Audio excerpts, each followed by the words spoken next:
News 24 తెలుగుకి స్వాగతం. వార్తలోని ముఖ్యాంశాలు చూద్దాం.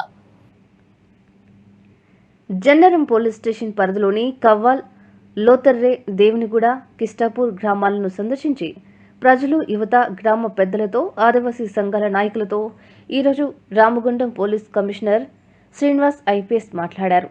జైనూరులో జరిగిన అలర్ల నేపథ్యంలో కమిషనరేట్ పరిధిలో ఎలాంటి అవాంఛనీయ సంఘటనలు జరగకుండా, లా అండ్ ఆర్డర్ సమస్యలు తలెత్తకుండా ముందస్తు చర్యల్లో భాగంగా గ్రామాలను సందర్శించినట్లు తెలిపారు.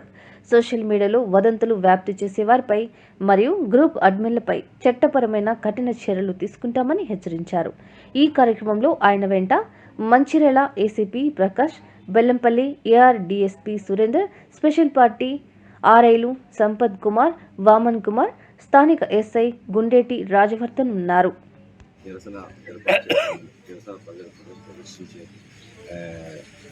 ఉద్దేశంలో ఉంటే వాళ్ళందరితో మాట్లాడడం జరిగింది. ఇప్పుడు ఇందాక మీరు చూశారు, వాళ్ళు ఒక రిప్రజెంటేషన్ ఇచ్చారు. వాళ్ళు మా యొక్క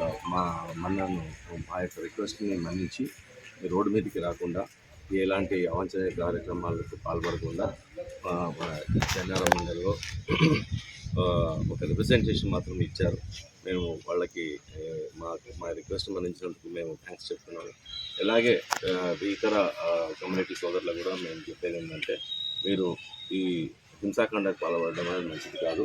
ఏదైనా ఉంటే మీరు గవర్నమెంట్ దృష్టిలో తీసుకురావాలంటే మేము అధికారులు ఉన్నాము, మీ దగ్గరికి వస్తాము. మీరు డైరెక్ట్గా మీ యొక్క గ్రీవెన్సెస్ మొత్తం ఇవ్వడం చేయొచ్చు.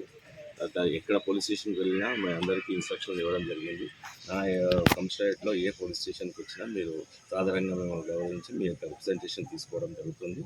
మీరు మాత్రం రోడ్ల మీదకి, తర్వాత ధర్నాలు, రోడ్డు రోకోలు, తర్వాత వేరే కమ్యూనిటీ మీదకి పోవడం, అది లా అండ్ ఆర్డర్ చేతిలో తీసుకోవడం అయినట్టు అవుతుంది. మీ మీద కేసులు అన్నసరిగా చేయడం జరుగుతుంది. అందుకనే వాటికి పాల్పడకుండా మీరు సామరస్యంగా ఉండి మాకు సహకరించాలని కోరుతూ, ఇప్పుడు ఆల్రెడీ సహకరించారు. దానికి మేము చాలా కృతజ్ఞతగా మీకు ఏ సాయం కావాలన్నా, మీ యొక్క గ్రీవియన్స్ ఏదున్నా, మీ యొక్క ఏ బాధ ఉన్నా మీరు రిటర్న్గా ఇవ్వండి.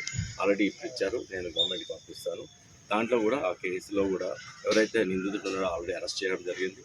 దాని తర్వాత ఇన్వెస్టిగేషన్ కూడా ఫాస్ట్ ట్రాక్లో జరిపి ఫాస్ట్ ట్రాక్ కోర్టులో ఫాస్ట్గా చేయడానికి అన్ని నిర్ణయాలు తీసుకోవడం హైదరాబాద్ లెవెల్లో జరుగుతుంది.